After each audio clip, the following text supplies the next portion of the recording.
Halo, selamat pagi. Saat ini Anda menyaksikan Berita Banten bersama saya Rusdi Maulana. Sejumlah informasi aktual dan menarik akan kami hadirkan untuk Anda. Dan berikut 3 berita utama pagi hari ini.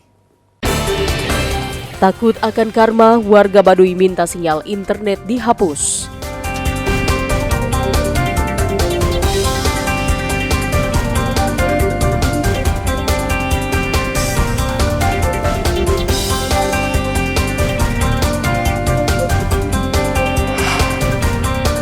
Terlibat tawuran, 15 pelajar ditangkap polisi.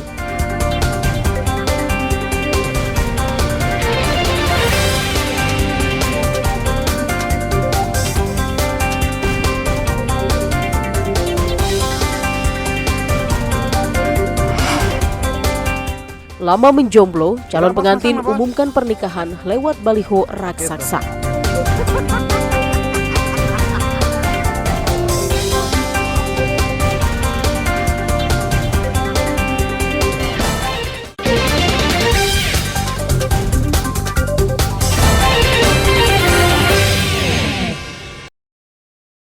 Khawatir mendapat karma dari para leluhur, para ketua adat di perkampungan Kanekes atau Baduy sudah sepakat untuk menghilangkan jaringan internet di ulayat mereka. Internet dianggap negatif oleh ketua adat Baduy Dalam sehingga akan merusak kultur dan budaya mereka. Selain itu, internet yang terpancar ke wilayah Baduy bertentangan dengan norma dan adat istiadat masyarakat, khususnya suku Baduy Dalam. Pemimpin lembaga adat suku Baduy di Desa Kanekes, Kecamatan Lewi Damar, Kabupaten Lebak, melayangkan surat ke Bupati untuk menghapus sinyal internet di wilayahnya. Dalam surat yang ditandatangani oleh Kepala Desa Kanekes, Saija, termuat 2 poin permohonan. Poin pertama adalah permohonan penghapusan sinyal internet atau mengalihkan pemancar sinyal agar tidak diarahkan ke wilayah tanah ulayat Baduy dari berbagai arah. Poin kedua, permohonan untuk membatasi, mengurangi, atau menutup aplikasi program dan konten negatif pada jaringan internet yang dapat mempengaruhi moral dan akhlak generasi bangsa. Saya dari awalnya memang lembaga adat itu berkumpul. Permohonan itu lembaga adat itu, Baduy Dalam itu jangan dimasukkan sinyal. Cuma segitu aja. Terus saya permohonan menurut aturan pada kolot. Hanya Baduy Dalam aja yang tidak boleh masuk sinyal gitu. Oke. Alasannya kenapa Pak Jarod?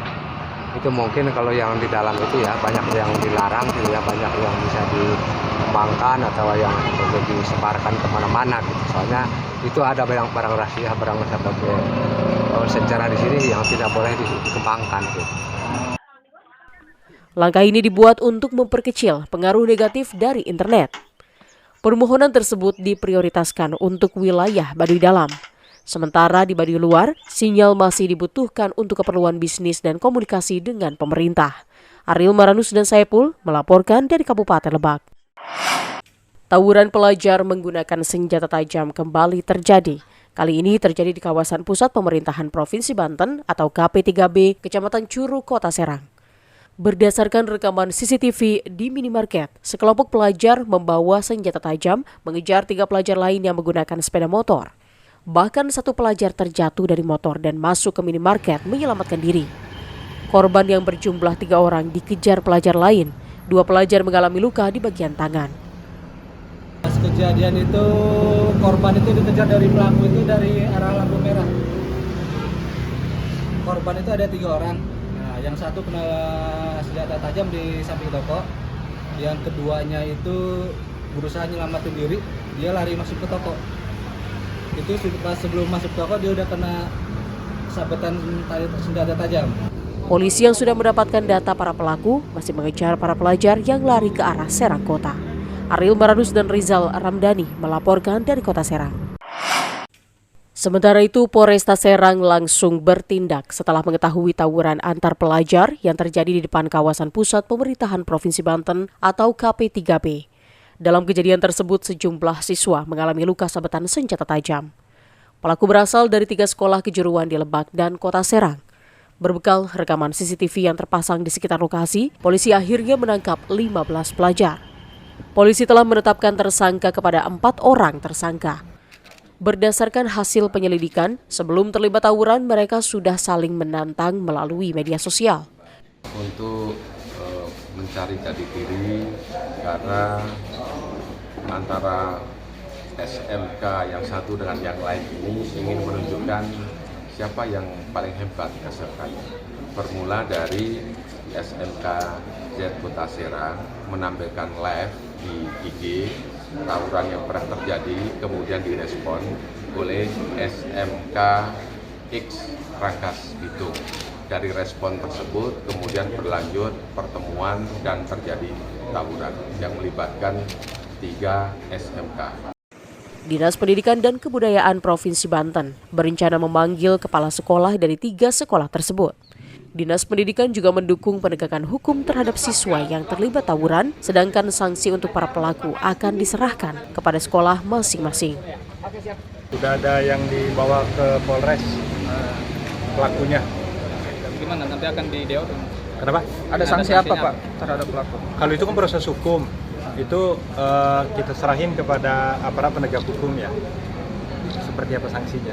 Tapi dari sisi pembinaan, Kepala Dinas Pendidikan itu memanggil 3 sekolah yang siswanya terlibat tawuran. Kepala sekolahnya langsung kita minta pertanggungjawaban. Kapan Pak? Untuk dilakukan pembinaan.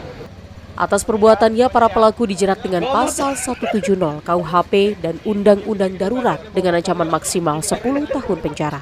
Ariel Meranus dan Rizal Ramdhani melaporkan dari Kota Serang. Bea Cukai dan Kejaksaan Negeri Kabupaten Tangerang memusnahkan barang milik negara dan barang bukti hasil penindakan senilai 48,85 miliar rupiah. Pemusnahan dilakukan di halaman ICIBSD Kabupaten Tangerang. Pemusnahan ini berasal dari 2 kelompok, yakni barang milik negara yang didapatkan setelah melakukan operasi yang sudah mendapatkan penetapan dari Kementerian Keuangan. Barang bukti ini disita dari akhir tahun 2022 hingga Mei 2023. Sedangkan kelompok kedua merupakan barang dari hasil operasi dan proses penyidikan. Barang bukti tersebut kasusnya sudah memiliki kekuatan hukum tetap atau inkrah. Diperkirakan barang bukti yang dimusnahkan ini senilai 45,5 miliar rupiah dan jika beredar ke masyarakat, kerugian negara mencapai 30,7 miliar rupiah. Sedangkan untuk hasil penyidikan senilai 3,8 miliar dengan kerugian negara sekitar 3,6 miliar rupiah. Modus yang maraknya digunakan adalah dengan cara jasa titipan sehingga bisa sampai langsung ke pemesan. Tidak hanya itu, angkutan umum serta mobil pribadi juga kerap dipakai oleh pelaku.